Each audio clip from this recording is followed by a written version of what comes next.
West Ham prepare to play host to Chelsea on Saturday's Premier League clash, and there's much more than just capital bragging rights on the line in this London derby.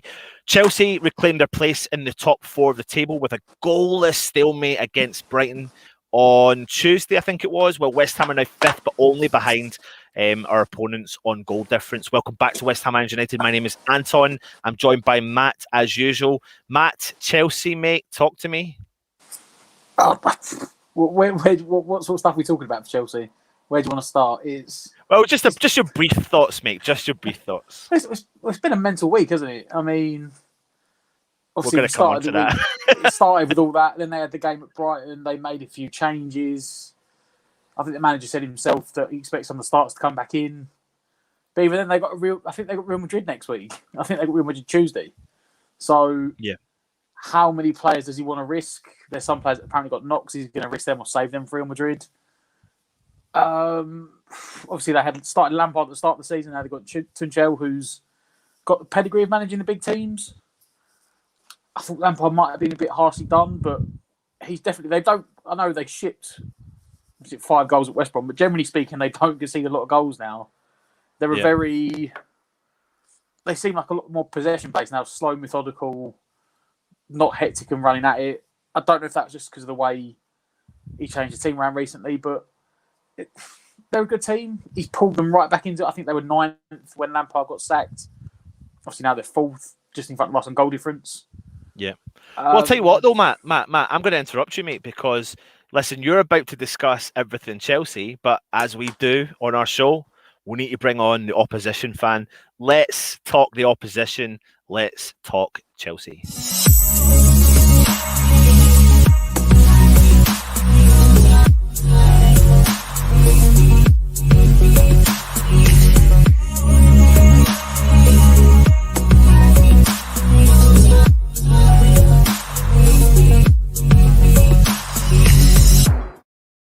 Like to welcome Jam from the I was about to say the West Ham social, but it's not. It's the Chelsea social. Jam, how you doing, mate? Thank you for coming on. Yeah, pleasure, boys. Thank you very much for having me. It's Friday evening, gorgeous weather today. I'm absolutely buzzing. Looking forward to the game tomorrow. So yeah, thanks for having me, lads. Yeah, no worries, mate. No worries at all. Just let everyone know, mate, about your channel, etc., if you don't mind, and then we'll get into the nitty gritty of what's been going on, which has been a lot. Yeah. Well, this week has literally just been a roller coaster, hasn't it? But I'm Jam. I co-own the Chelsea Social, so we're a fan page much like this. We've just started on YouTube since January, but before that, we've been doing all types of Chelsea content. So yeah, I'm kind of new into the YouTube game, but before that, I was creating content on Twitter for probably 12 months now. So yeah, that's a little bit about me. Cool. Of course, everyone, if you're interested in going and seeing some of Jam's content, head over and we'll get the link in the description below. So, Jam, yes, mate, an interesting week and a half. I mean, listen, we are here for the preview for tomorrow's game, but it would be silly for us not to gloss over what has been going on this week. I mean, we've been doing pretty much a lot of content related to it. I'm assuming you probably have as well. But, you're one of the kind of, and I do this in a respectful manner because I've been doing it all week and I'd be doing it injustice if I don't continue it, right? So I'm going to keep doing it in the inverted commas, the big 6, right? Because I can't help it. Yeah, because we're not, and you get it as well. So, having a fan on from that big 6, the elite clubs. First and foremost, what's your thoughts on the whole move? Were you whole against it? And then now you've pulled out of it. Are you happier or are you sad? And what do you see the repercussions being moving on? Well, do you know what? My week literally started, if we go back a week, looking forward to that Man City game, and I was just absolutely crapping myself. I'm not sure if I can swear, so that's what I'm going to say. Cool, you can, mate. Yeah. I was shitting myself for that game, but then we ended up winning. So I've gone from down here to up here, and then straight away that ESL news comes up. Down here again. I was bang against it. It was just, I said it on my channel. It literally got the foundations of football, shook them up and destroyed them. That's what it did. Yeah. Just completely shat on history, tradition and ethics and the fans, They just did that all in place of commercial gain. I thought it was absolutely disrespectful. I thought it was pathetic. And Do you know what? It affected me so much. And you guys could probably sort of agree with this. I mean, obviously your club wasn't actually one of those, but I even struggled to sleep because it came out on Sunday evening. And then from there, it just put me in a bad sleep cycle. Sunday, Monday, Tuesday, I was just waiting and hearing all this news breaking like every 30 minutes. And I'm just thinking, what's going to happen? What's going to happen to content creating? Am I going to support Chelsea? Because I just didn't back the thing at all. It's so funny you say that, though, because I think, Matt, we were probably all in the same boat. I remember, I think I got to bed at 2:00 in the morning because you were just sitting, like you said, waiting to hear what is actually going on. Is this going to change the dynamics of absolutely everything, and then it kept continuing for the next couple of days, and then hopefully we thought the dust was settling, and now you're starting to hear more stuff that's coming out, and potential the rumor of fines coming to each of the clubs that are potentially pulling out, what impact that's going to have moving forward, you name it. It's just a crazy world. But when it comes to the manager, the players, Chelsea's kind of coming out of that situation, how do you think they are going to be after that? Listen, I know you got a draw against Brighton last time out. Do you think that had a knock-on effect for that game, or do you think that was just the way that Chelsea have been playing as of late? Yeah, massively so. I take it most people would have seen the protests outside Stamford Bridge. I thought, we did a really good job, but it wasn't just Chelsea fans. You could see a sprinkling of other fans down there. Dare I say, I saw a guy in a Man City shirt. I think I saw a guy in an Everton shirt as well. But look, it obviously did what it was supposed to do. They held up the team bus. And by doing that, that's already getting into the players' heads. So the game got delayed 15 minutes. These players were as mentally tired as we were as fans. We were just saying that we were finding it hard to sleep. That also got sprung on them. They were finding it hard to sleep. Tuchel came out after the game and said none of them were in a proper state of mind. So, yeah, Brighton, they really should have beaten us, to be completely honest. We were lucky to get a 0-0 draw there. It was the worst game of football I've ever watched. I genuinely, seriously, I went from not wanting to watch the game, kind of in protest, because I just kind of fell out of love with Chelsea temporarily. And the whole game, I was just thinking, do you know what? I'm sulking, not going to watch the game. Then, obviously, the news broke before the game. So I was like, I'm going to watch the game. Then it was that 0-0 shite. So... Yeah, I was absolutely fuming, and I think going on from that, I hope it doesn't affect us. I don't think it will. It's been a few days now for them to just get back into their patterns, and get back into normality. So I think we'll be back to normal hopefully tomorrow. What do you think, Matt? Oh, it definitely did drain on the players. You could see at the game. It was, Chelsea were holding on at the end. Brighton were trying to make a late push. You see Chelsea just weren't at the races. You could see it. Like, there's no, like, they wouldn't have played like they played if it probably hadn't been that, because obviously you saw how they played against Man City on a few days prior. Yes, they made some changes, but it's Brighton. It's, they're not, nothing against Brighton. They don't have a good, they can attack, but they can't defend. Yeah. And even then, they only got a few attacks at the end. I think Welbeck hit the post. But Chelsea... There's no way it wouldn't have affected the players. You saw, because by the looks of it, it seemed like 12 men sat in a room and decided it, and no one else got told anything. Yeah. And then just Sunday evening, they decided, we'll break it to the world, thinking everyone was going to be really overjoyed and happy, and this is great. Clearly had no idea of how their fans would react. Like, they thought would be happy that the Premier League was, we're going to throw away 150 years of football just to give a few clubs a lot more money. But yeah. Thankfully, the right thing comes through for it.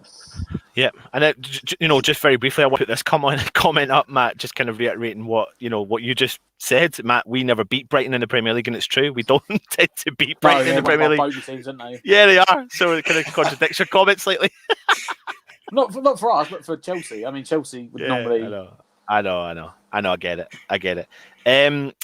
Yeah, so, you've had a big change of manager this season, going from, we can't help it, but call him Big Fat Frank to Kel. So, yeah, so talk to me about that and what changes he made. Do you think he's made many changes? Yeah, do you know what? Respect to Frank, first of all. Jorginho came out today and basically he got asked by ESPN Brazil what his thoughts were on Frank, and he basically came out and just said, look, he was too young, too new into the job. It came too soon for him. It was a bit too much for him. Something like that, paraphrased. And that's basically what I think. I completely agree with that. It was just a bit too soon for Lamps. So when things got tough and we went on that bad streak, he didn't know what to do. And we just kept doing the same thing again and again and again, trying to cross the ball. We got a few injuries. It was unlucky. And it was just insanity. That's what the definition of insanity is, trying the same thing, hoping for different results. And something had to change. Tuchel's come in. He's been a breath of fresh air. He's changed our formation. We were broken. We needed that defensive stability because it wasn't really coming from the midfield in the 4-3-3. So we've gone to a 3-4-3 or 3-4-2-1, to be honest. And we just look so different, Jorginho and Kovacic are absolutely thriving because they've got less defensive responsibility because they've got more cover. And that's been probably the main thing that's come in and changed. But, the cost of that is, yes, we're defensively solid. Yes, Mendy looks good. Yes, our defence looks good. Yes, the midfield looks good in the ball. But we can't attack. We struggle. Yeah. We really, really struggle to create chances compared to under Frank, but even take the chances, to be honest. I mean, there's only one game in however many games Tuchel's played, probably, or managed, 18, something like that.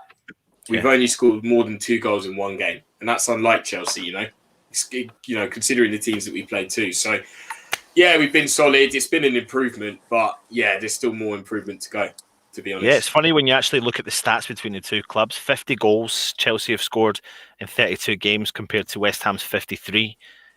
Chelsea have conceded 31 goals, obviously conceded a lot less than West Ham at 42. West Ham have had 10 clean sheets, but the big thing here is Chelsea have had 16 clean sheets, so that's what's keeping them in the race, isn't it? It's the lack of conceding the goals is definitely doing that. What do you, Matt? What do you put that down to? It's the change of shape, I think that was still, wasn't it? Yeah, obviously it is. It's the change of shape. They've gone to a 3 at the back, which, we've got Thiago Silva in there. He's probably not the fastest, but he's got a terrific head on him. They've got a lot of centre-backs, and they seem to have really more wing-backs than out-and-out right-backs and left-backs. So it does suit them the way they play for the shape, whether it's defensively like Reece James or I see, Hudson and Doy's been fitting in more of an attacking one. Of course, you got Chilwell and Alonso on the other side. Alonso is far better as a wing back than he is as a left back. But obviously, playing 3 at the back does give you more solidity, because if someone can step out and you still got 2 behind you, and then you say you've got 2 holding in front, and that lets the others just go and attack. You've got 1 focal point, 2 behind that can float and rotate, and it's just, I don't know. It seems that at the moment managers seem to like playing this 3 at the back now. It seems to be structurally more solid. We rotate through it as well. Whereas 4 at the back, it just seems to be out of favour a lot of times at the moment. A flat back 4. Yep. Especially with the midfield 3, because you only get 1 holder, so then you have 2 attacking, you get exposed in the middle. As strange as it is when you've got more in the midfield with a 3 rather than a 2. Yeah. Something, obviously, what we should do is probably take a look at the last time out that West Ham and Chelsea faced each other. So let's just check that out just now.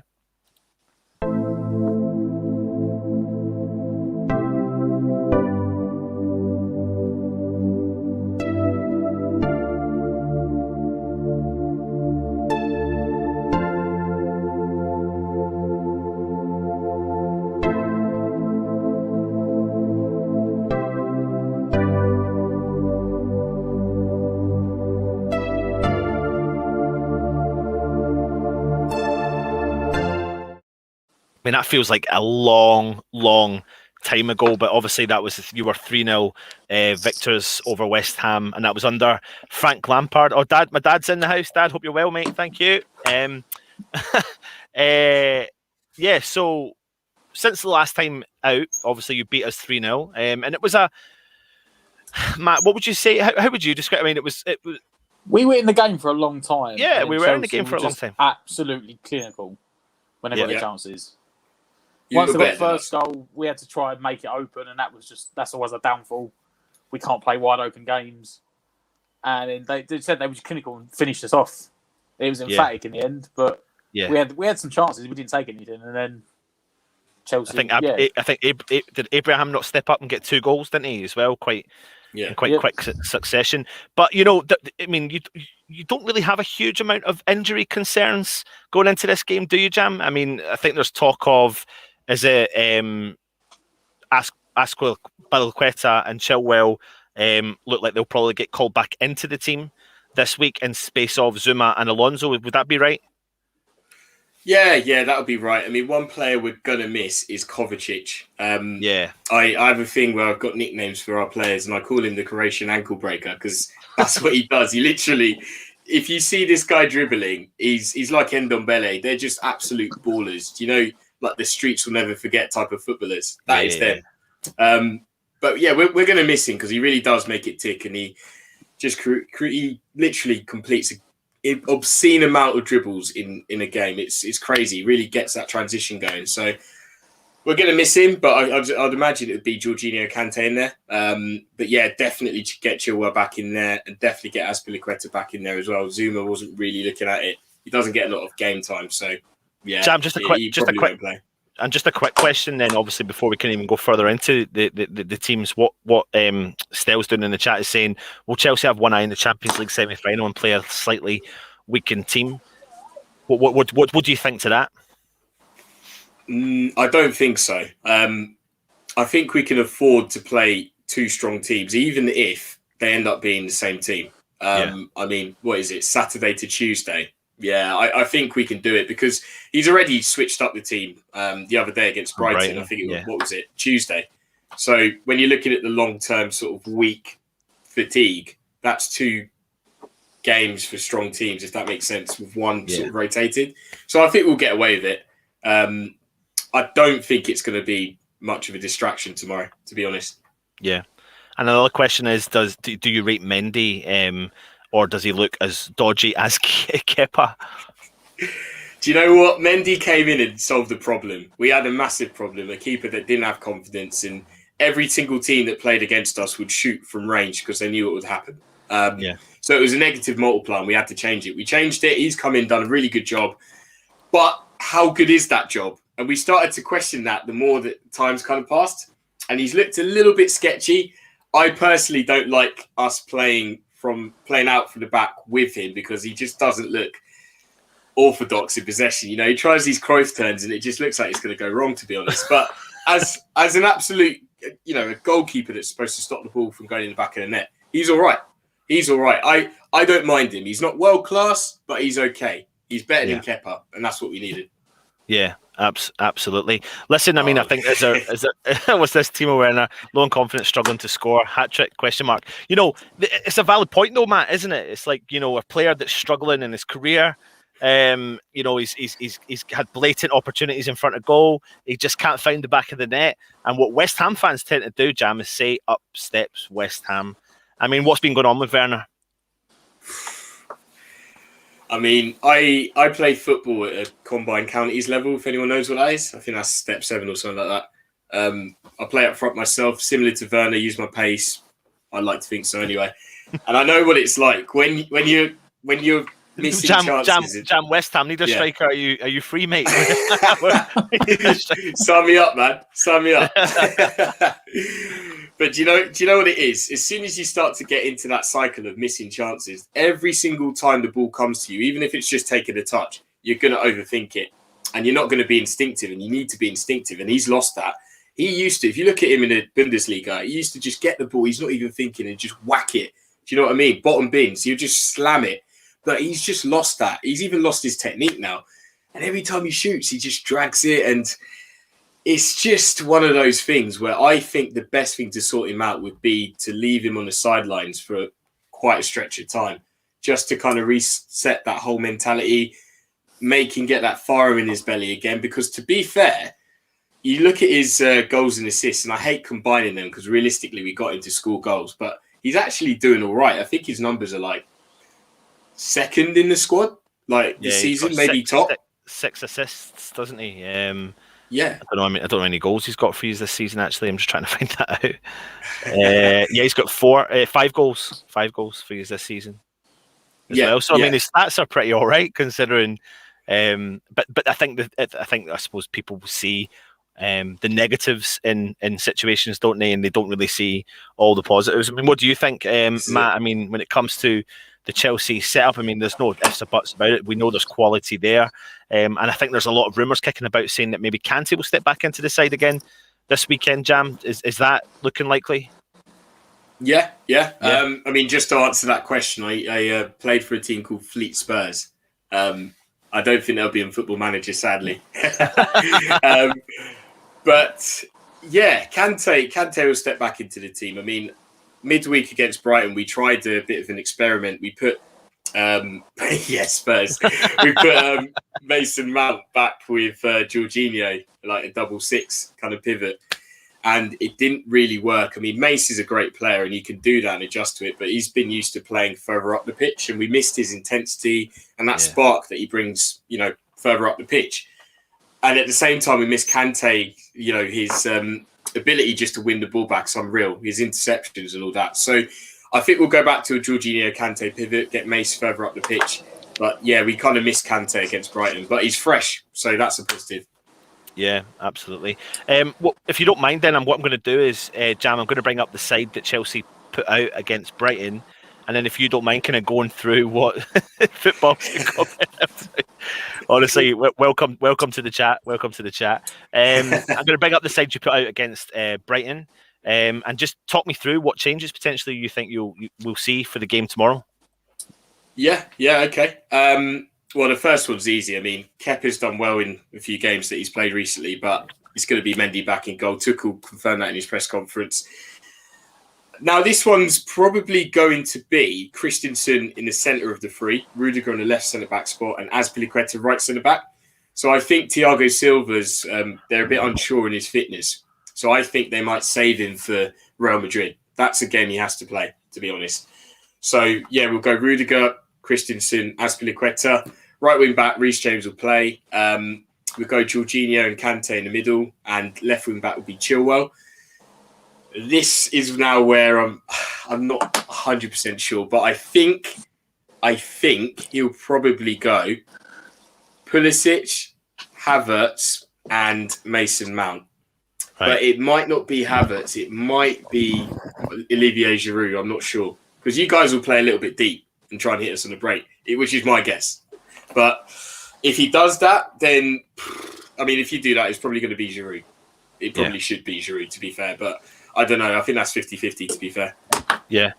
Well, I mean, obviously, looking in against West Ham, I mean, listen, we didn't think we'd be even remotely in this position, let alone probably many opposition fans haven't either. How do you think Chelsea are going to like in terms of their mindset against West Ham tomorrow?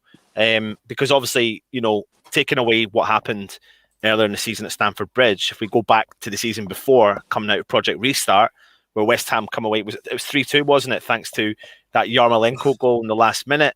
I know, but we went ballistic, mate, and you've probably done the complete opposite. But, West Ham are a different unit now. We are a complete and utter different unit. We're a different unit ever since 2 or 3 games before the first lockdown kicked in. And we've been the most consistently performing team in the Premier League. And it's nice for us to see. But what do you, I mean, from your point of view looking in, and also what do you think from the manager's point of view looking in, how he'll set up going into the game tomorrow? Not team wise, but formation wise and mentality wise, etc. Yeah, it's you guys are a bit of a problem. I mean, I referred to you when I did my preview video as the happy hammers, and that's what you are at the moment. It's a bit of a problem. I mean, football's so streaky. When you get used to winning and you get that winning formula, then you just stick at it.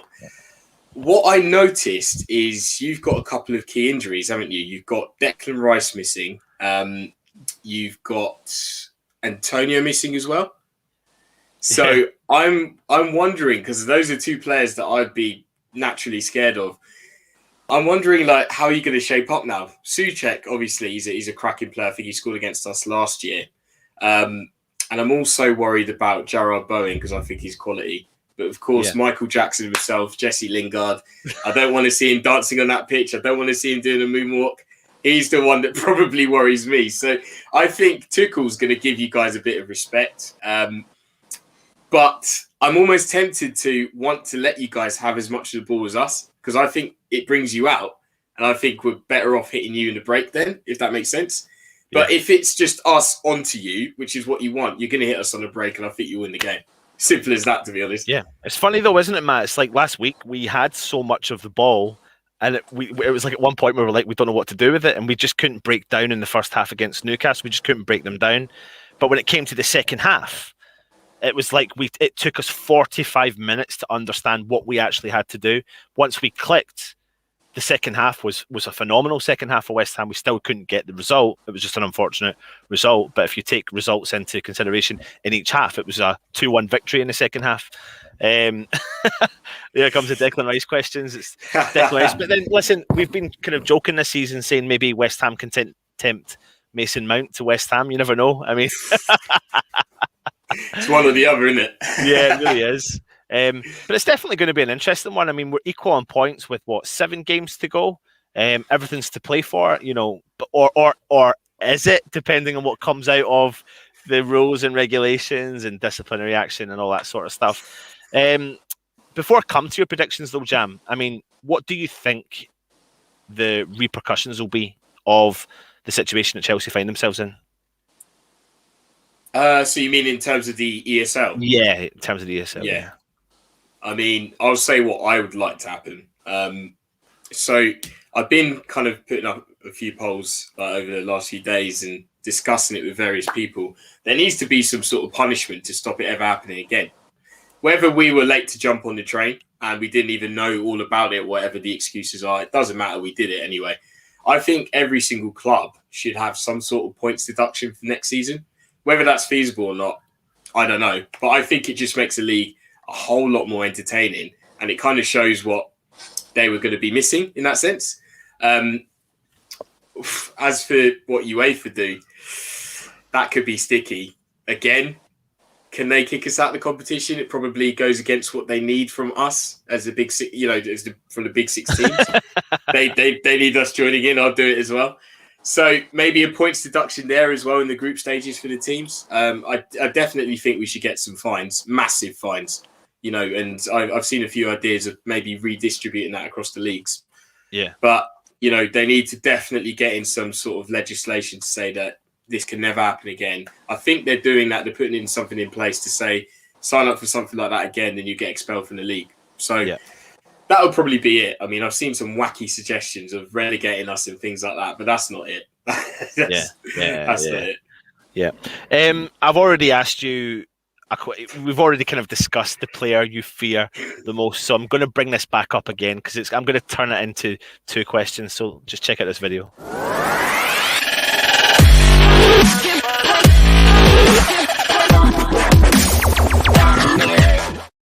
Of course, it's not the man who's in the video himself, Antonio, but you've pretty much summed up the player you fear the most. Probably is going to be Lingard. Yeah, would that be the one? Yeah, because he's just got his purple patch, hasn't he? He's literally finishing everyone's dinner on the pitch. Like it's a bit of a joke, that guy at the moment. When he gets like that, he's a very good player. And I'm just worried that he's just. I can see it in my head. You catch us on the break, maybe nick the ball. He goes through 1-on-1 and just slots it by Mendy. I can see it already. It's just going to piss me off, to be honest. I mean, that's nine goals in 10 games for West Ham since he started. It's just phenomenal. The guy's he's outrageous, and it's just absolutely, it's absolutely crazy. But when it comes to Chelsea, who should we fear? Mason Mount. Mount by an absolute mile. I mean, I call him a Duracell bunny because his engine just doesn't stop. This boy. And do you know what the funny thing is? It's taken him a while to gain the respect of most Chelsea fans. I don't understand why. They labelled him Lampard's son. But as soon as Tuchel came in, he dropped him for the first game. And that was just because of his ties with Lampard. Since then, he's been an absolute mainstay in the team. He's been our best player since Tuchel's been in. Consistent. He's really adapted to playing further up the pitch. He's getting Samba football. The Brazilian stuff's rubbing off on him. It's crazy. Yeah. And he's just becoming way more clinical with his finishing as well. He's the player to watch out for, definitely. What do you think, player. Matt? Who do you fear the most from Chelsea? If he starts, Pulisic. That guy, whenever he plays, he just literally tears us apart We don't like pace. No, we don't. And he just has it. He just always, every game we play against, if he starts, it's him, or if he starts Giroud. Because he's the sort of guy that will do. He will hold up play. Step up and do it. Yeah, step up and do a little bit of damage. Uncomfortable for the defenders. Yeah. If they start Werner, they might struggle because the way we like to play deep and compact, and that's the mistake Lampard seemed to continually make against us. We play deep and he'd play a small guy up front. If they play with wingers as the wide two of the three, and then like Giroud up front, they're gonna cause issues. But for me, it might be weird when I Pulisic. I really rate the guy, but he always tears us apart. Yeah, absolutely, mate. Jam, takes us to that interesting time then. The last question for you, mate. What are your predictions for tomorrow's game? Be honest, mate. Be honest. It doesn't matter. Honest, you don't have to say. Yeah, you don't have to worry about nothing in this. Like, just do it, mate. Look at him. He's going. This is a problem. We don't like playing you guys. I think the last time we won was in like 2017 or something. It is peak every time we go to the Olympic Stadium or even your old ground. It doesn't matter. But do you know what? This season, we've been very good in the big games. We've been shit in the games that don't usually matter. So I'd actually say I'm going to back Chelsea to win 2-1. I think it'd be a very close game, though. But what I would say quickly, guys, is I was doing my preview earlier and I realised how bad it is if we draw this game. If we draw this game and Liverpool beat Newcastle, it is, I called it a top four sausage fest. It's bad. It's so bad. All three of us on the same on the same points. Have a look at the table. It's crazy. It's mental. It is mental. It's going to be an interesting finish to the season. Let me give you all some Opta stats before you head, Jam. West Ham have won 3 of our last 5 home league games against Chelsea, which is what you've said. Drew 1 and lost 1, as many as our previous 14 against you lot. We last won back-to-back home league games against Chelsea in May 2003. Chelsea are looking to achieve their 8th Premier League double over West Ham. 8th Premier League double, something they've only managed as many times in the competition against Man City, Sunderland and Tottenham. West Ham are unbeaten in our last 5 home Premier League London derbies. And only Manchester City with 38 points have won more points in the Premier League home games this season than West Ham with 31. Some interesting stats to kind of finish off on. Jam, mate, thank you so much for coming on. It's been an absolute pleasure, mate. Everyone in the guest is, as you can see, people have been putting in the chat there. It's been absolutely phenomenal to have you on, and hopefully, as long as you don't get relegated for the next season, we can work together moving forward. It'd be really absolutely cool. Keep it up and stuff like that. Yeah. Thanks for having me, guys. It's been a real pleasure. Yeah, absolutely, mate. And, usually, as we do, Matt, we say all the best after tomorrow's game. After tomorrow's game. But on this occasion, I'm going to say not all the best for the rest of the season, because we need you not to do okay. So, because we want that position, mate. We want that position. So, you can do whatever you want with your point deduction next season. All right, mate. Listen, pleasure. Cheers, thank you for having everyone's. Like I said, everyone's coming in there saying great guest, etc. So thank you for having. Cheers, people. Cheers, Dan. See you later. Take it easy, mate. Have a good one. Bye. Bye. Really cool again, Matt. I don't know. I get a good buzz when I get the opposition fan on. I get a good buzz for loads of reasons. It just gives me good insight. I repeat myself each week. What is your thoughts on it? It's weird because we seem to have been, I don't know, you do a lot of research. We seem to get good guys that always, you watch, and it's just in general football channel. You watch some YouTube channels, you watch people on it, and you're like, you're not even enjoying it while you're here, while you're doing it. But the guys that we come on, obviously they're passionate about their own clubs, but they come on here, they have a laugh, they really enjoy themselves. I get it. I get. I know. I get what he's doing. I was going to do it, so just. So very briefly, earlier today, before we move on, I want to thank everyone who's been in and had a look at this page here. Today, my 2-year-old daughter and my 5-year-old son with their cousins walked a 10K. They've done a 10K today. I actually went with them as well. So the difference is when you're taking a 2-year-old and they've got to walk the whole way and a 5-year-old to walk the whole way, it's a whole new ball game. So we've done it in just under 3 hours this afternoon. And yeah, they're absolutely knackered in bed. And as am I, to be honest, because you've got to kind of keep them going and doing it. Anyway, what they do is they're raising money for it's like underachieving children at local schools all around the local area where I live, and it just gives them a little bit of help and support. And this is like an art support thing. That's my sister, you can see there. So there's a way to sponsor, which is go onto the Kilt Walk website and search for Michelle Kelly, and then you can go in and actually donate. And I know there's been a couple of people in the chat already that have donated, so thank you very much for doing that. It's much appreciated, and it was really cool that everyone done that today. My God, she looks nothing like you. So yeah, much appreciated. So I'll try and get I'll put the link in the I'll put the link in the chat as well, so you can actually just click straight on to the link, and you can go from there as well. So thanks for doing that. But Matt, we're back on to this. Let's get on to our beloved West Ham, mate.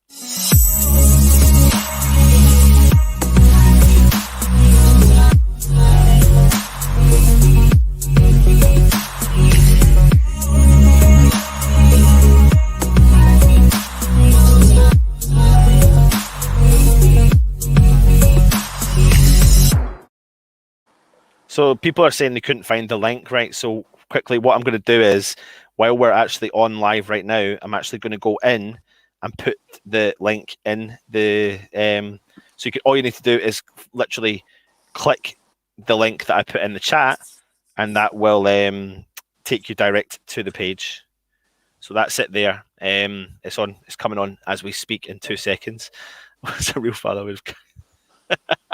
Listen, they did get a little bit of a carry every now and then. So the link is there. I've put it in. Obviously, you can, I think from the chat, you can actually click it and read it. No, I didn't wear a kilt, Reese. I did not wear a kilt, mate. Yeah, I was too busy concentrating on the kids. Anyway, so if you do have a couple of pounds, I'm literally talking like even if it's £1 or £2, anything you can afford, anything would be good. It would just help out some people, and it's nice to help out people from all over the country as well. So thank you for doing it. Yeah, let's talk West Ham, mate, and let's have a look and see what the gaffer has had to say.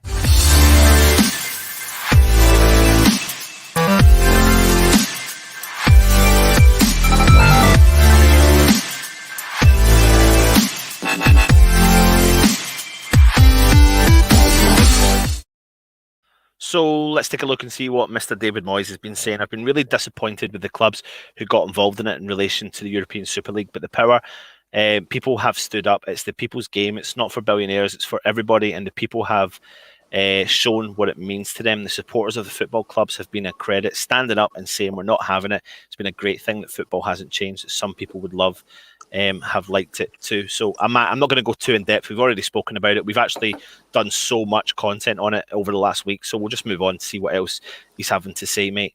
We're very much in the same as we were last week. There are one or two getting closer to fitness. I'm not sure whether they'll make it. Jesse Lingard had a bit of a cramp last week, which we didn't see as being too big a problem at the time.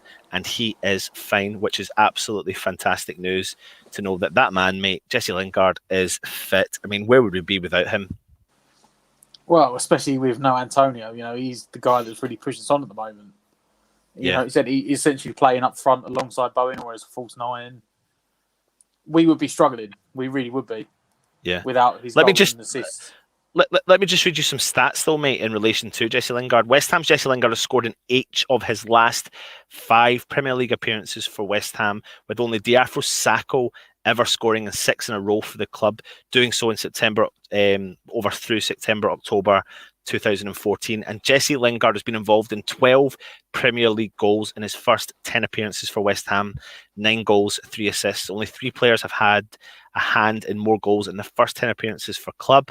Mickey Quinn from Coventry City, Les Ferdinand at Newcastle United, and Bruno Fernandes at Manchester United as well. I mean, the stats are just unbelievable, and he is absolutely on form, isn't he? He's. And did you read his comments this week? Did you see the comments apparently saying that lockdown was literally going to finish him? And he was. I did see that, which was really upsetting, to be honest. Yeah, it's weird though, because I think that was a interview that probably brought it home for a lot of fans because it's weird. We always look at footballers as these larger than life figures. These people who get paid astronomical amounts may do something really easy. We think everyone enjoys life, but obviously everyone's been struggling in lockdown, and mental health has been a big issue for a lot of people in lockdown. The fact that he's come out and said that shows you that maybe reminds people that these footballers, for all the abuse they get, they are people too. Yeah. And even at a club like Man United, people can struggle. Yeah. 100%, mate. 100%. Let's go and have a look and see what else he has been saying. We're hopeful that we can get Declan, Mickey, Aaron Creswell and Arthur back amongst it soon because they've been important players for us.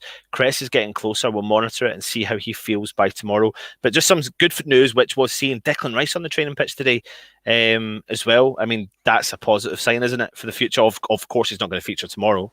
But maybe it's not even on the pitch already. It can only be a couple of weeks away, so maybe he, hopefully he's going to make it for the last bit of the running and be a big player for us. Yeah, and you take from the press conference as well, Masuaku isn't going to make the game. He hasn't even mentioned unless it's smoking mirrors, It seems more like that Creswell's going to make it, I guess. Yeah, I get the vibe that he is going to make it, to be honest, and I think that's a good thing because he's been one of our best performers this season, to be honest, from his position back to the old best, back to his old self, etc. We'll come on to the team in a minute. Let's see what else David Moyes had to say. It's absolutely fantastic the character the players showed to come back from 2-0 down with 10 men, which was brilliant. We're in the mix for some form of European football right to the end, and we're going to try and make sure we get close to the big one. Undoubtedly, I can see us going to the last game of the season with something to play for, and that is so true, mate. It's very, very interesting. It's going to be an interesting one. Same points as Chelsea, and as Jam said earlier on, I mean, it could be a right good old mix-up up there, and it could go to the wire. And of course, it could be up for Manager of the Year as well, from everything he's been doing this season. Well, it 100% should be. Manager of the Year should be. If we get anywhere near that top four, whether we finish it or not, if we finish it has to be nailed on. Yeah. But even if we don't, if we finish 5th or 6th, we miss it by like 2 points. Yeah. You consider where we came from a year ago, with the resources he's had available, he 100% deserves to be up there. Yeah. Yep. 100%, mate. Definitely. Keep your comments coming in as well. And listen, I think we're I don't even know if we've hit the mark, but we are 1 subscriber away from hitting 6,000 subscribers. So it's been a good year, but we're going for the march. We're aiming for the big numbers, and we just want you to like, comment, and subscribe.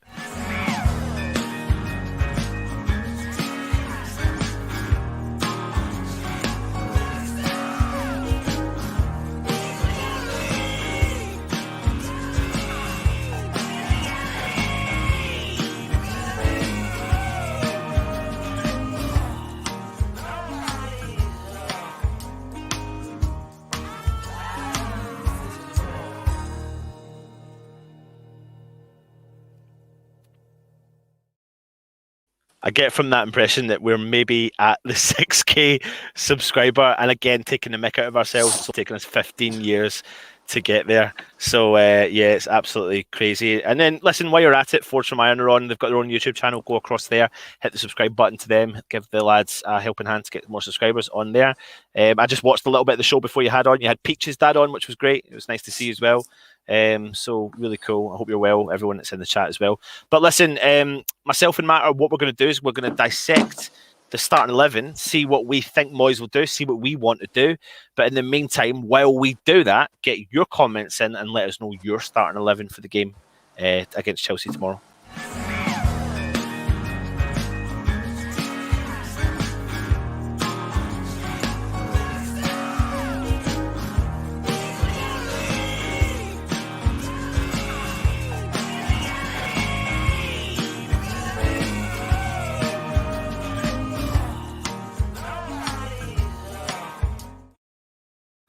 I think I have to add this. There he is. Look at the state of him.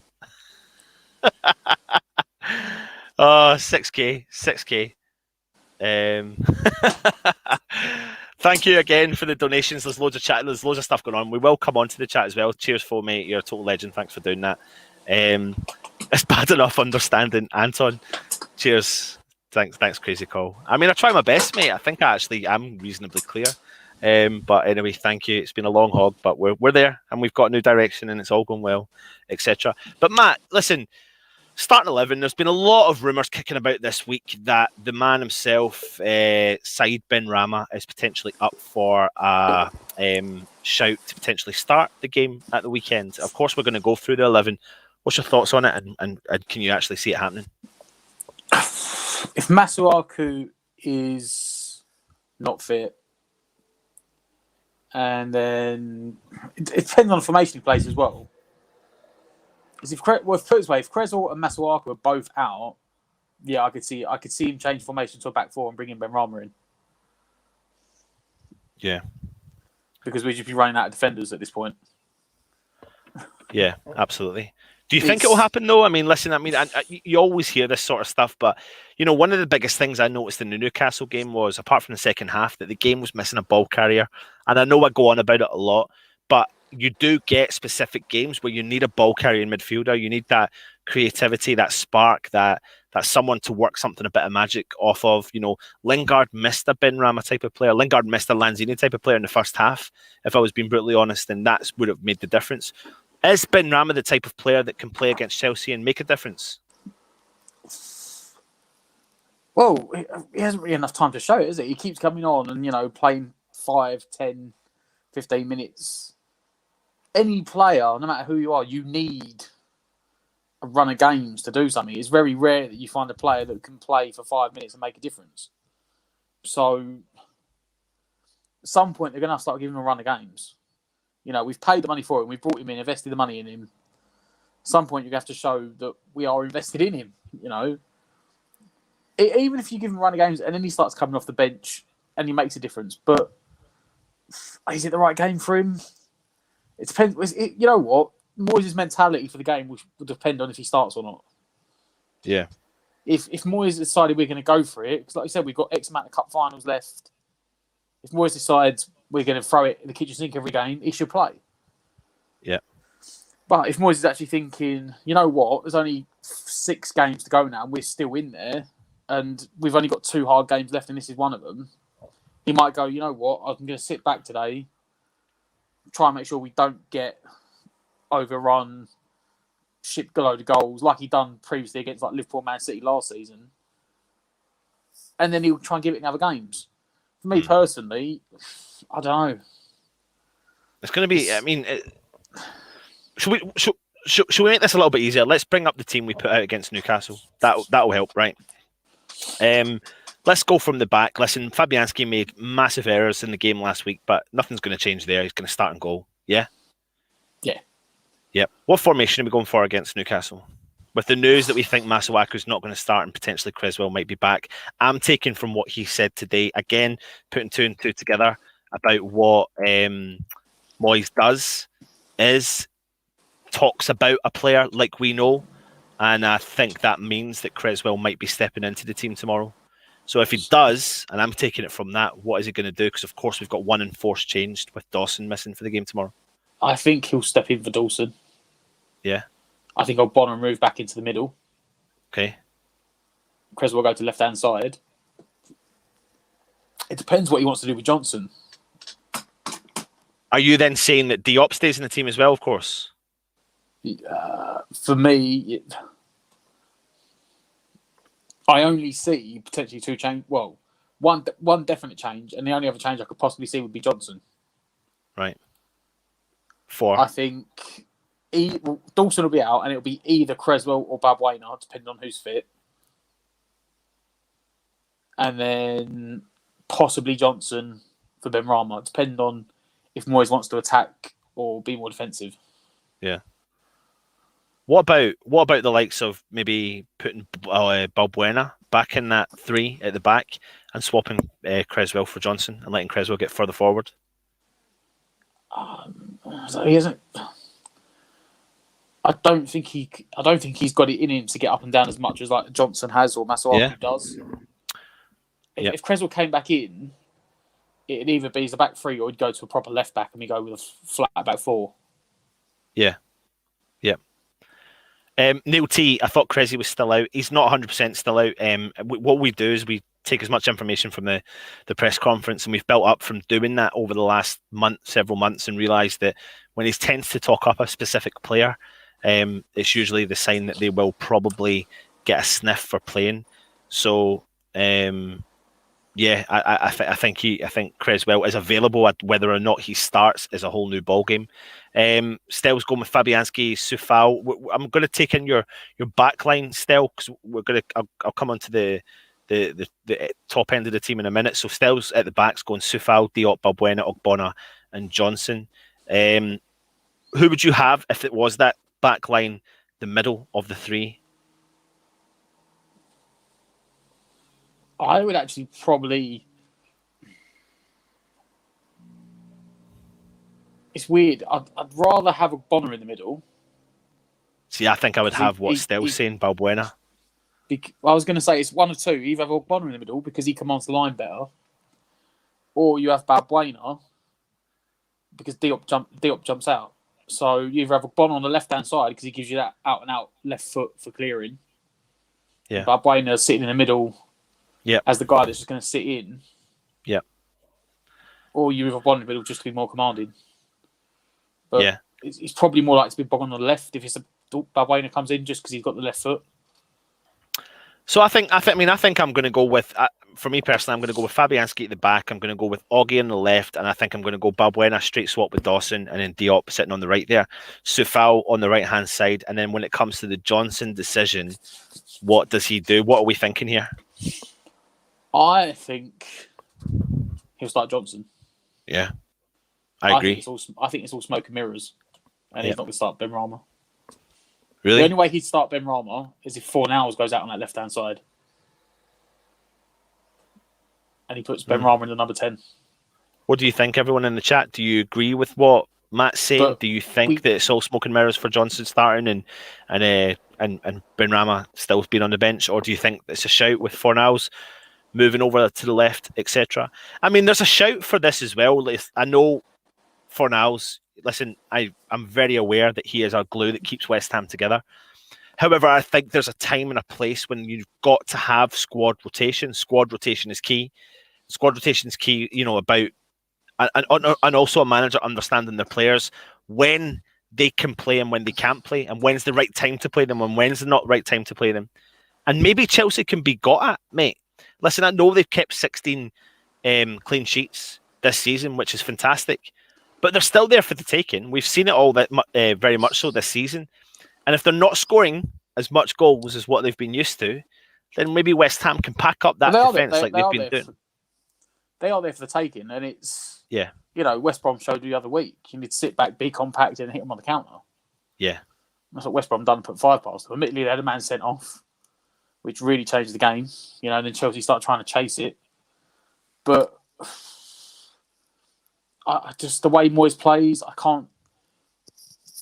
can't see him dropping Fornals.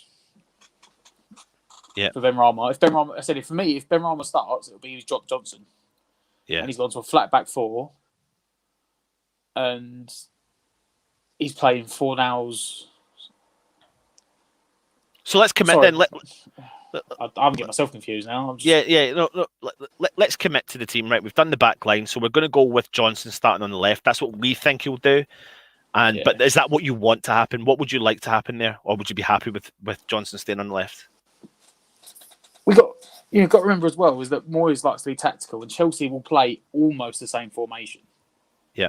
Chelsea's only difference is they play 1 up down the middle, and then 2 off of them, rather than 2 up and 1 off. Yeah. So for the 3 at the back, you've got to play 3 at the back because they're going to play. They got. You could say you could argue 1 at the back because they got the 1 up front, but you've got those 2 guys that will cut in, that sit further in. Like these 3. Yeah. Ziyech, in that one, Ziyech and Pulisic will be allowed to float more because you get the width from James and Alonso. So I can probably see in that essence, he's probably going to try and match up and go with the 3. And then the four in the midfield. So It'll probably be Johnson. I can't see it not being Johnson because there's just no other option. Unless he does something wacky and like brings in Fredericks. Yeah. I mean, I don't know. When it comes to Fredericks, it'll be an interesting one, but I don't see this game being tomorrow. But then we have seen Moyes make tactical decisions when we least expect it. So it's there for the taking. Of course, it's going to be Souček and Noble in the middle of the park. I think he will go for pretty much the same lineup up top for Niles, Lingard, and Bowen, I should say, as well. I mean, let's have a look at some of the comments. Hornswazzler saying Benny and Arthur are very similar. It goes to prove that we need to sell them both and get someone better there. Get your comments in and let us know if you agree. Peach, hope you're well. Thank you very much. Crazy call. Ben Rama will never start unless we have no choice. Moyes only wants him for 10 minutes. Spencer Mason is saying we need to attack. Joan is saying we need to play 5 at the back. Fushizi is saying, Joe and I 100% agree. I can't see Moyes starting Benrahma against the West Blues soccer franchise team.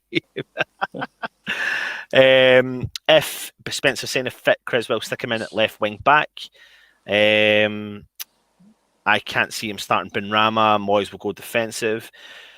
That's the funny thing, mate, because there's literally no one predicting that Benrahma will start except for, several sources that are apparently coming out of the club stating that he's interested in potentially starting him for the game tomorrow. And maybe this is the whole thing we see each week, mate. I don't even know if we've actually predicted a correct lineup this season. Have we? We've been close a few times, I think. Yeah, but I don't genuinely know if we've actually physically got one right, but we're getting close. We're getting close, mate. That's good. It means we're not predictable. Exactly. What do you think tomorrow? I mean, people are asking, is there a protest tomorrow? What would shake up Chelsea? I don't know if there's a protest. I heard some rumours about it kicking about, but we'll see. Listen, we know Mason Mount's going to be a massive threat for Chelsea. He's especially now that if Kante's going to be coming back into the team, he likes to get further forward and he's a clever footballer, etc. Do you think we've got enough there to keep him at bay? We have. Every question I ask you, but you're like, we have, but it depends because it's Chelsea. I've seen Chelsea play teams this year and play this year and rip teams apart, and then I've seen them play games not just a one-off like the game they played the other night against Brighton, and he played 3 quick players, but they looked genuinely awful, and they were lucky to get a point out of the game. At the end, they were holding on. Brighton were battering them at the end of it. Kante, I think in recent times we've found out a bit. I don't want to say he's a one-dimensional player, but you know what he does. He's the guy that's going to sit around, he's going to run, he's going to hassle, he's going to harry. And teams play past him. Teams play over him. The way we like playing, the way we played against Chelsea, Wolves and Leicester and Arsenal, those balls over the top for Bowen to running behind. You play them balls, Kante doesn't affect the game because he just watches the ball go over his head all game. Yeah. But Mason Mount, look, he is. I think people started to sort of wake up to the bandwagon a bit more now because Tuchel's still playing him, he's still doing the business. He's not just like Frank Lampard's pet project. It's well, if he even starts. That's if he even starts tomorrow. He might not. Yeah. Of course. It takes us to that interesting time of the show, so I want you to get your predictions in, and we'll go through them as well as obviously talk about our predictions for the game tomorrow.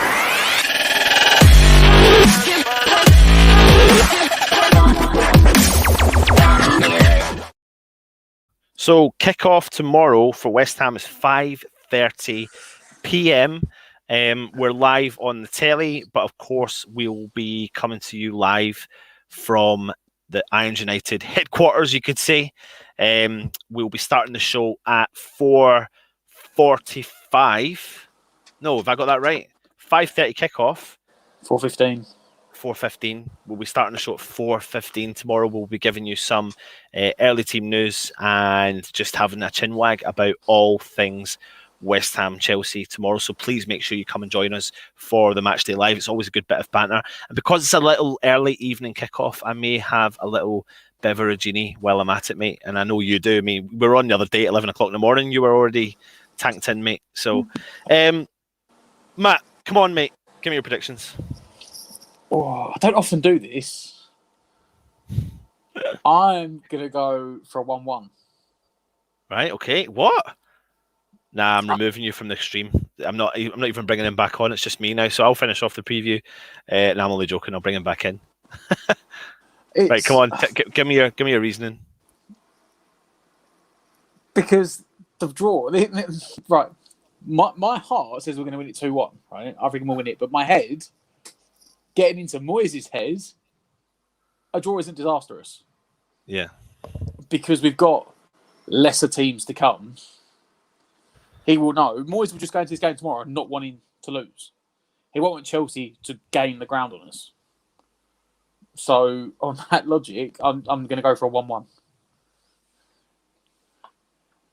Yeah, no. Okay, cool. I mean, there's loads of comments coming in. I'm going to go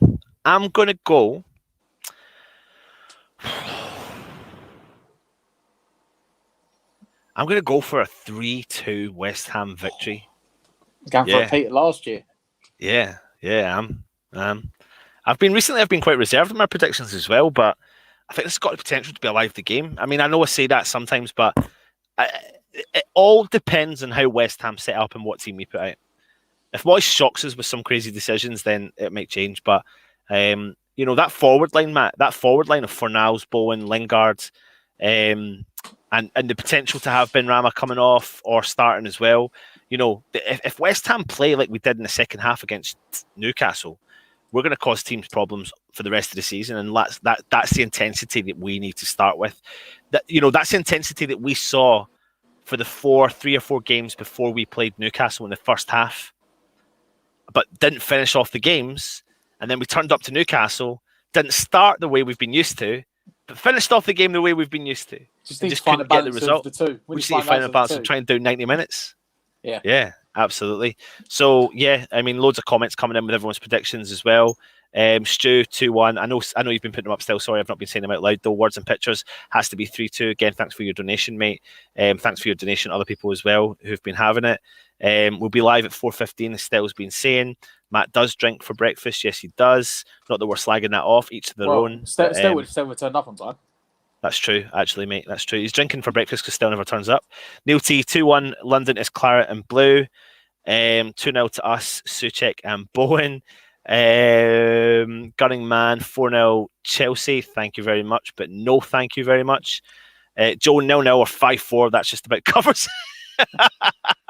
It really does. The Infinity 2-1 Chelsea wins. Hope not, mate. Reese 2-1 West Ham. Chelsea are going to win. Good vibes, good vibes. That's stato abuse, Anton. It is, mate, but he deserves it sometimes because he does it to us as well. So good boy, Anton. No worries, mate. Thank you very much. So many comments. It's tough to go through them all. Lee 1-0 West Ham. Oh yeah, happy St. George's Day to everyone as well. Big St. George's Day today. Still, you'll enjoy that one. From your, I don't know, I never read into your Facebook post earlier on. Danny Jackson 3-1 West Ham. Hazmit Ikhal 3-0 Chelsea. Hope you are wrong. Happy Hammer, we've won a 6-point already now. We've got to get another one. Come on, you Irons. James Bongs, thanks again. Great show as per usual, by the way. West Ham 3-2. What's this? It's now the time to tell everyone George was Turkish. Oh, God, there he goes. I don't even know what he's talking about. Let's just ignore him. 2-1 West Ham. Loads of comments coming in. Fornals and Shoot It together from Spencer, making it West Ham 3, Chelsea 1. So many comments in the chat. Sometimes it's really tough, and we could actually, honestly, we could dedicate a full show just to having a chinwag. Actually, still, I know, but I'm not talking about that, you donut. We could dedicate a whole show to your comments, and we could be on for 4 hours. Actually, oh God, we've got a show. The West Ham Weekly on Monday night. If you want to come on and watch a 4-hour show, make sure you join the flagship store. I'm still talking. I've been talking for ages and he's had me off. Anyway, that concludes our preview for this evening. Thank you very much for joining us. Like I said, we'll be back tomorrow at 4:15 p.m. Matt, you're coming back the day after now. The player ratings is moving. Is that right? We've agreed that, haven't we? Yes. Yes. Did we? Yes, I think we did. So the player ratings show is coming out the day after a game. So we'll give you the the information and let you know from there. I want to kind of address this question. Bolt and Gotham, you're all deluded 1-1. We have a lot of injuries. We do have a lot of injuries, mate, but the squad have been stepping up this season, and I still think there's plenty in that squad as well. So, yeah, thank you very much. And we'll be back, like I said, tomorrow, 4:15 for the rest of the show. Matt, I've said we've done it. We've done the player you fear the most. Haven't we? I said Pulisic. Yeah. I know, eh? Right, who's the player they should fear the most for tomorrow's game? I'll go Bowen. I'm trying to. I'm sorry, mate. I'm sorry, mate. Oh, we beat you tomorrow still. Watch it. You get kicked off now. Yeah, go for it. So you're saying Jared Bowen? I'm going to go Bowen this time because I think I've cool. said Lingard for about 6 weeks running. I need to change the record. Yeah. They play a high line. They're slow defence, back three. I'll go Bowen. Yeah, and do you know what? I'll agree with you, mate. I'll go with Bowen. I think he can be that kind of. I mean, he's been involved in so many goals as well this season. I think it's like upwards of 12 or 13 collectively between scoring and assisting. So he's another vital player for West Ham. So maybe they'll put so many players on Lingard, and that will leave Bowen to run ragged around their defence, and fingers crossed that's what's going to happen. But like I said, make sure you subscribe, like and comment to the channel. Thank you very much for joining us. He's been Matt, I've been Anton. This is West Ham United. Come on, you Irons.